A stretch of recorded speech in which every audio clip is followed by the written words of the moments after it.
Hey guys, welcome to Biology 2210. This is Dodden Half's class. Dodden Half? Yeah, Dodden Half's class, and today I'm going to go over her lab list. And this time I'm going to go over the arteries. So, yeah, let's begin.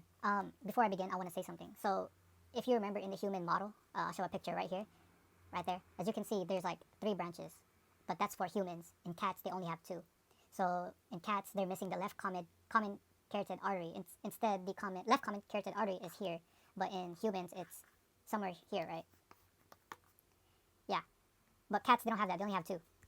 Okay, let's continue. I just wanted to say something before I start. Okay, so again, cats have 2 things branching off the aortic arc.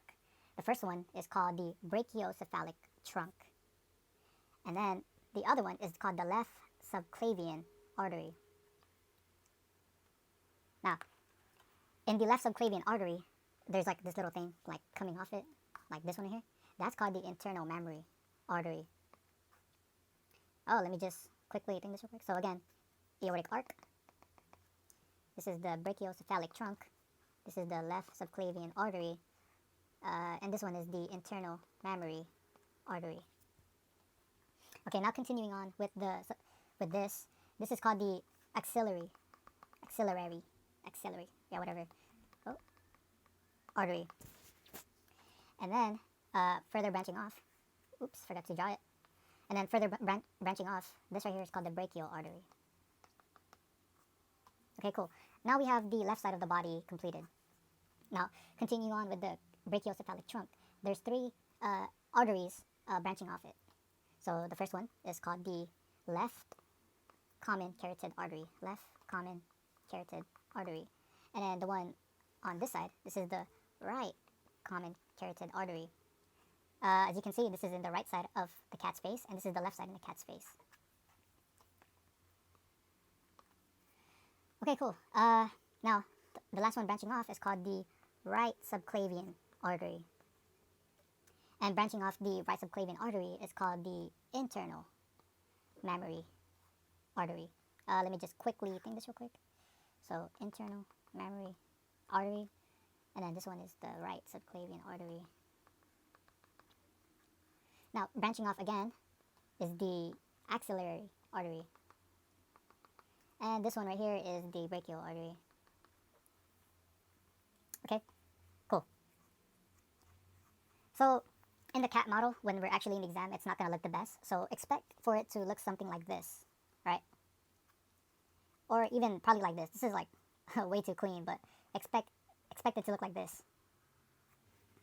Okay, now going into the bottom portion of the artery, the landmark here in this case is the abdominal aorta. So it's this one, abdominal aorta. I don't know why I wrote that small, but that's the abdominal aorta, and this is the landmark for the veins for, arteries.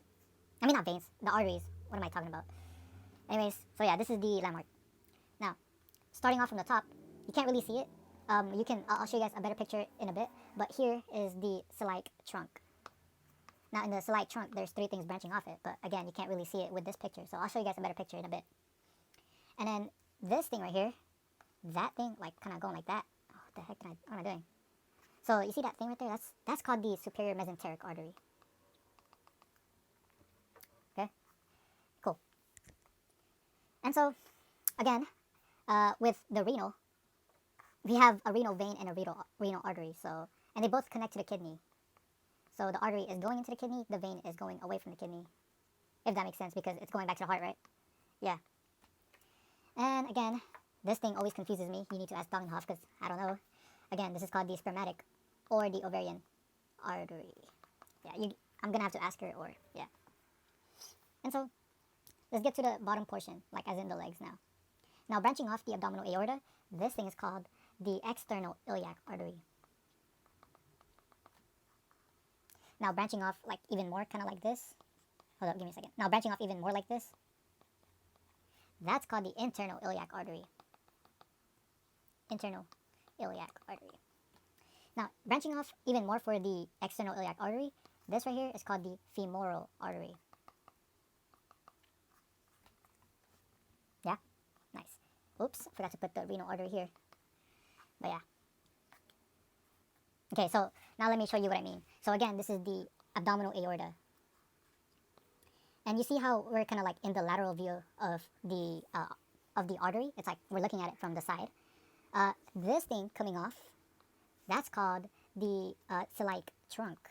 If you remember me mentioning over here, you can't see it. Yeah, this is the ciliate trunk. And as I've mentioned, there's three things branching off it. Now, the first thing branching off, that's called the hepatic artery. Hepatic artery. And then the second one branching off, that's called the left gastric artery. And then finally, the last one branching off, this is called the splenic artery. Oh, that's my mom. Sorry, guys. Okay, cool. Now, again, this is the same picture, just in a different view. With the superior mesenteric artery, you can't really see it, right, because it's in the front. It's kind of like below the ciliate trunk. So this right here is called the superior mesenteric artery. And so, yeah. Oh, here we go. Even a better picture for the legs. So the picture of the leg, again, this is the, let me quickly draw this real quick. This is the abdominal aorta, and then branching off it is the, like going this way, that's called the external, external iliac artery. And then this one going like this, that's called the internal iliac artery. And then the one going away like that, that's called the femoral artery. And we should be done. This is pretty much the lab list for the artery.